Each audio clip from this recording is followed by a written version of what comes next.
merupakan sebuah peninggalan yang sangat bersejarah. Dimana kalau kita lihat bangunan-bangunan ini begitu khasnya Aceh, begitu kokohnya rumah Aceh, begitu bagusnya, yaitu sebuah adat yang ditinggalkan oleh pendatu-pendatu kita.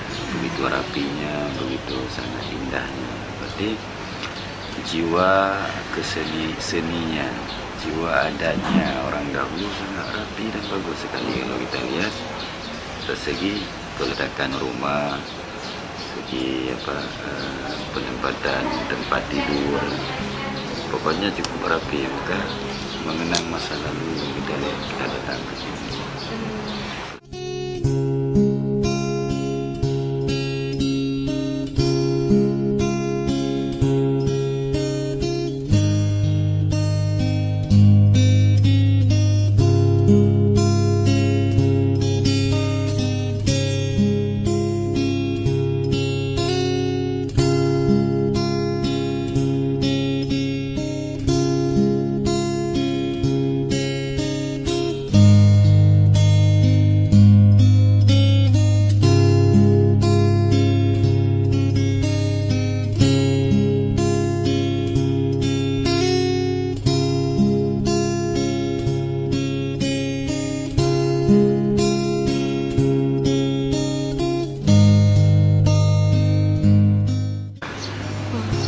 Saya melihat di mana tentang, kalau dalam istilah orang Aceh, bud urang jamun kam tende, bud kita nyaman teng tarekat.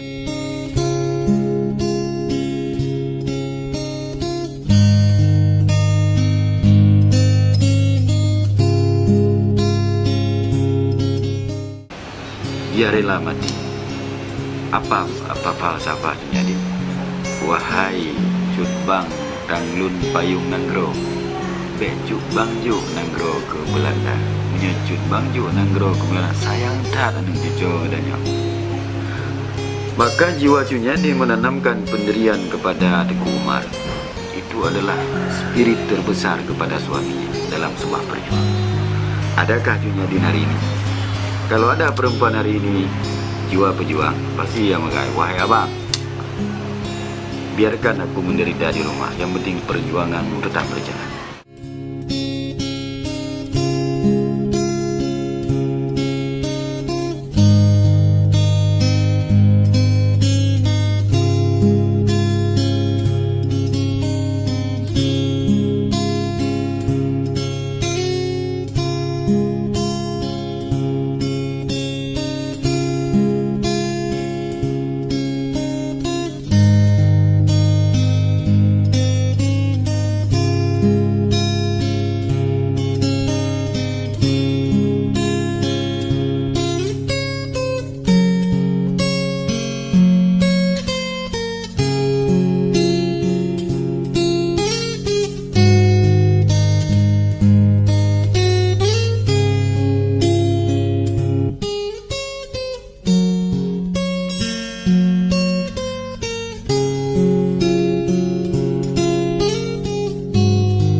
Begini, itu kan foto itu kan bisa dilukis apapun.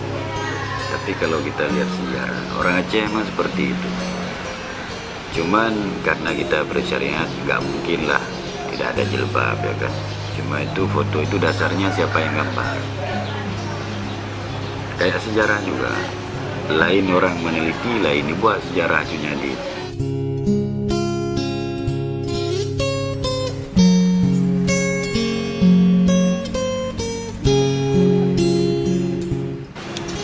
Pemuda-pemudi Aceh hari ini harus belajar bagaimana kokoh dan tegarnya Cunyadi dalam sebuah perjuangan. Dia rela menderita, dia rela tahan badai, hujan, petir demi sebuah perjuangan.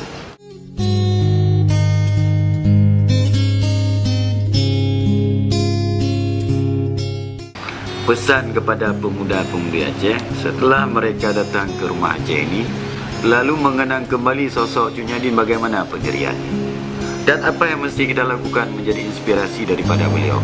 Hari ini banyak orang yang mencatat sejarah tetapi tidak ingin menjadi seperti beliau. Bukankah beliau juga kita sama?